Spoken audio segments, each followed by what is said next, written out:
A User's Guide to Living Part 4. Maxim 3. What is your ultimate goal in life? Daji introduces the third universal principle of goal setting by connecting with our life's ultimate purpose. In his much celebrated book, The 7 Habits of Highly Effective People, published in the year 1989, Stephen Covey outlines habit number 2, begin with the end in mind. This habit is the ability to envision in your mind what you really want or want to be, even though you cannot presently see it with your eyes. In the yogic literature, this ability to imagine and visualize a goal is known as kalpana. It is based on the principle that what you create in your mind is what finally manifests in your life. Per contra, if you do not consciously envision what you want to be, then you will be shaped by the influence of others and the environment around you. Covey's book has had a huge impact on how individuals and companies proactively set their goals and work toward fulfilling them. The scope of their goal setting is limited to achievements and values in the worldly domain. When Babuji presented the 10 maxims to the world in the year 1940s, goal setting was not well understood in management theory. In fact, it was not until year 1960 that some of the nascent theories related to goal setting were published. In the ancient world, it was a different story. For example, Swami Vivekananda was famous for saying, "Arise, awake, and stop not till the goal is reached," and his inspiration for this statement is thought to have come from verse 1.3.14 of the Katha Upanishad, 5th to 1st century BCE. Plato also described the goal-directed nature of the soul in the Republic, and Aristotle's view was, first, have a definite, clear practical ideal, a goal, an objective. Second, have the necessary means to achieve your ends, wisdom, money, materials, and methods. Third, adjust all your means to that end. In the last 4 decades, research in the fields of management and psychology has validated this correlation between goal setting and performance. When we have a clear goal, we are energized, with purpose and direction. This creates the motivation we need to keep going when we face the inevitable obstacles and challenges. People with goals are more likely to go farther than people without them. Babuji's idea of setting a goal went a step further. It encompassed other dimensions of existence, not just this world. He talked about the highest goal of human life in the following principle. Principle 3. Fix your goal, which is complete oneness with God. Rest not till the ideal is achieved. So what happens when we adopt this ultimate goal of human life for ourselves, and what does it take to reach that state? The importance of fixing the goal. When we start meditating, we are generally interested in feeling peaceful, removing the burden of emotional turmoil, and learning to manage thoughts. Initially, we focus on our own well-being and wishes.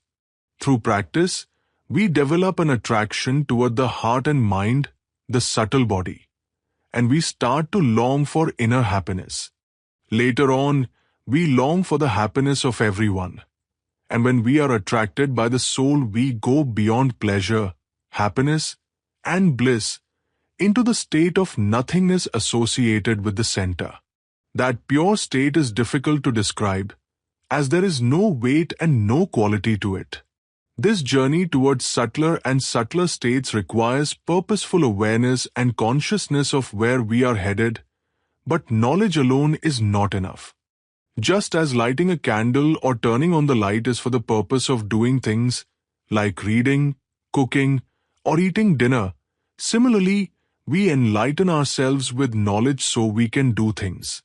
Knowledge has no significance without being used. When we keep our goals in view, our efforts are intensified enough to ensure success. When we fix our thought on a particular goal, the thought itself becomes an intention powered by our interest and longing, and that helps to pave the way to it. We can use the metaphor of a boat here.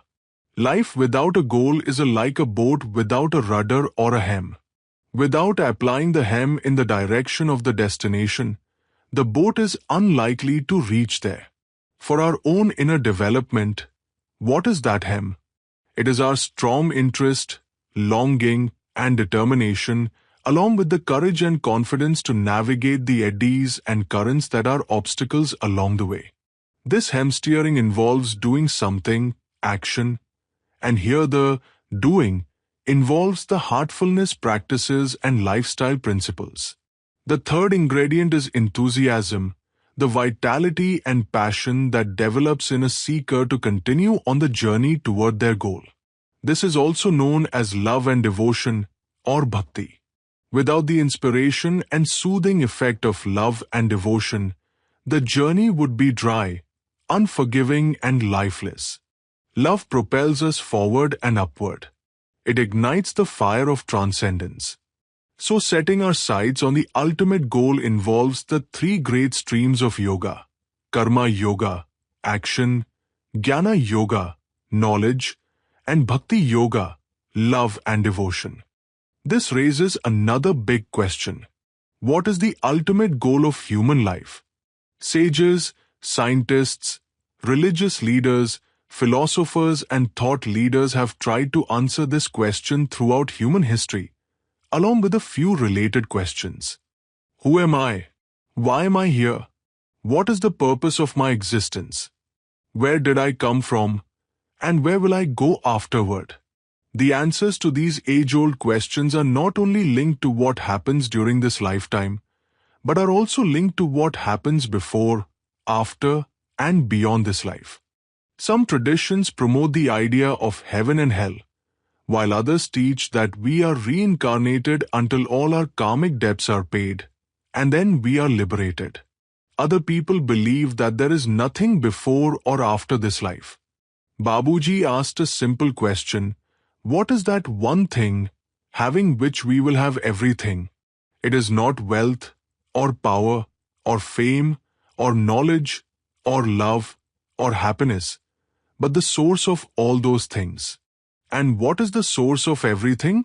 It is the source of creation itself, the center or the absolute. If we have that, we have everything. This begs another question. What is complete oneness with the center? We can substitute center with various terms: reality, God, the absolute, the ultimate, and the source, to describe the changeless state that existed before creation. All creation is a manifestation of that oneness. There is creation and dissolution, evolution and involution, expansion and contraction, but the center remains as it is, changeless. If everything in creation is energy and vibration, then nothing within that sphere is really created or destroyed. There are only different levels of vibration, and everything emanates from the center, which is beyond vibration and in perfect balance. The fundamental substratum of existence is consciousness. Consciousness is the field of being. We are all at different levels of vibration of consciousness. We can, therefore, trace our way back to the center, first via the mastery of consciousness, then via the mastery of the potentiality that lies at the base of consciousness, and eventually we may reach the absolute state of oneness with the center. These three stages or regions of existence of the human being were classified by Babuji in terms of our spiritual anatomy as the heart region, the mind region, and the central region, in his book Efficacy of Raja Yoga. And Babuji also created a method by which we are able to refine and expand our consciousness through the journey of the 13 chakras of these three regions, in order to realize that ultimate goal, oneness with the center. He outlined this journey in another book, Towards Infinity. All this may sound like science fiction, but it can be experienced by anyone who is willing to try it. So fixing the goal is the first step in completing this journey. What happens when we fix our goal? When we fix our attention on this goal of oneness with the center, with interest and longing, the thought creates a stir in the infinite and the divine starts moving toward us. Think of a lover and her beloved. The beloved first hears the call of the lover. Once the relationship is established, the lover and the beloved move toward oneness, until the mergence is permanent and lasting. This demonstrates the importance of bhakti on the journey. Then, the swimming in the infinite ocean starts, and this brings us to the realm of reality. Here we are free of all the attachments of the world, but we still have to go farther to reach the final destination. What is the key to success? First, fix the goal. Next, create an intense longing for the goal. Then, make an intention, which creates the initial momentum and which in turn promotes effort. Our interest goes on increasing as we gain a deeper understanding of the goal and we begin to get a taste of its magnitude. Eventually, it develops into a deep longing. Our pursuit of the goal involves the heart and the mind. Longing is created in the heart while determination is generated in the mind. In other words, the heart creates the pull while the mind creates the push. Interest and confidence help us navigate obstacles, and willpower is strengthened by applying it through the practices. Confidence grows with practice. In short, the secret of success has three elements: consistent practice, clear intention, and intense longing, again, karma, jnana, and bhakti. When we adopt these three things, the tendencies of the mind are diverted toward the goal with focus. All our mental faculties work together as one powerful stream, instead of being fragmented into multiple channels. This develops with consistent practice. In summary, each of these 10 principles stands on its own as well as being part of a whole, just like the pearls in a necklace. There is no hierarchy here. Each one is equally important. Yet this third principle contains the entire philosophy of heartfulness in its essence. It is only through consistent practice that we may experience and understand the purpose of fixing the goal. Many people ask about the difference between principles 2 and 3. In fact, they are intricately connected. We establish a connection with the center when we pray. When we pray just before meditation, we are offering a deep cry from the bottom of our hearts, and that has the power to summon the center toward us.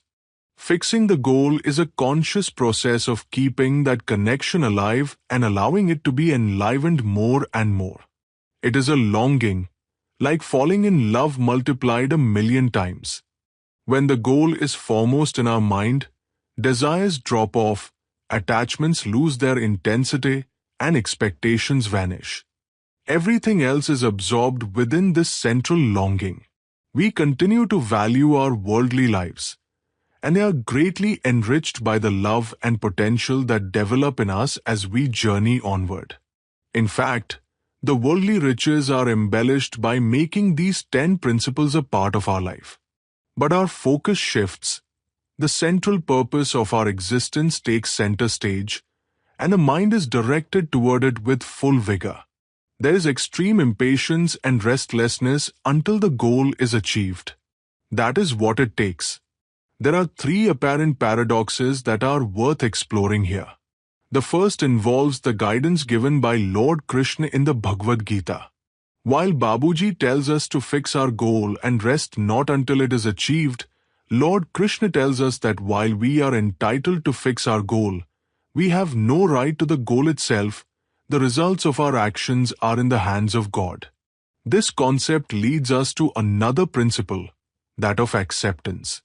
We do our part and cooperate to the best of our ability, but the timing and milestones are not in our hands. There can be no transaction between God and us, and we can only proceed onward by accepting this fact with a yielding heart overflowing with humility. The whole of life is governed by the same principle. The second paradox is quite abstract. The goal is a receding, never-ending goal. How can we fix a goal that is not finite? We approach it asymptotically. To offer a hint, this paradox is one reason why the Master is so important in our journey. He represents the goal that cannot really be defined. No one can really grasp or understand the goal that has infinity at its base. The only way to experience it is through the feeling of incrementally refined consciousness. The third and related paradox is this: we may have fixed the ultimate goal of human life, but what about today's goal? We live in the world where whatever comes our way in the moment is our immediate goal. For example, we may want to get rid of stress and have peace. Then, as we enjoy more and more peace, it will lead to the loosening of attachments, greater compassion, empathy, and generosity of heart. Each stage leads to the next, and so on. Finally, we understand the difference between pure consciousness and perceived awareness. Having arrived at a pure state of consciousness, we are ready to embark upon the base that supports consciousness. At this level, purity reigns supreme. Purity enhances self-awareness. It demands nothing. In turn, it keeps our senses in check. As a result, we arrive at single-pointedness and total clarity, because the senses don't interfere anymore. Such a focused mind allows contemplation that results in harmony. It is in this field of harmony that we cultivate true happiness. Throughout this incremental journey, our goals may not be visible. It is like climbing a mountain through a forest. We cannot always see how far we have come and where we are going. It is only when we reach a lookout that we can look back to where we have come from and get a glimpse of where we are headed. So one way to manage this process of goal setting is to appreciate what has been given in every meditation, absorb it, digest it, and expand it further until we become one with it. In that sense, our goal doesn't exist in the future at all. It is here and now. And that requires cultivating extreme receptivity in our hearts. I wish you every success in your journey to the goal.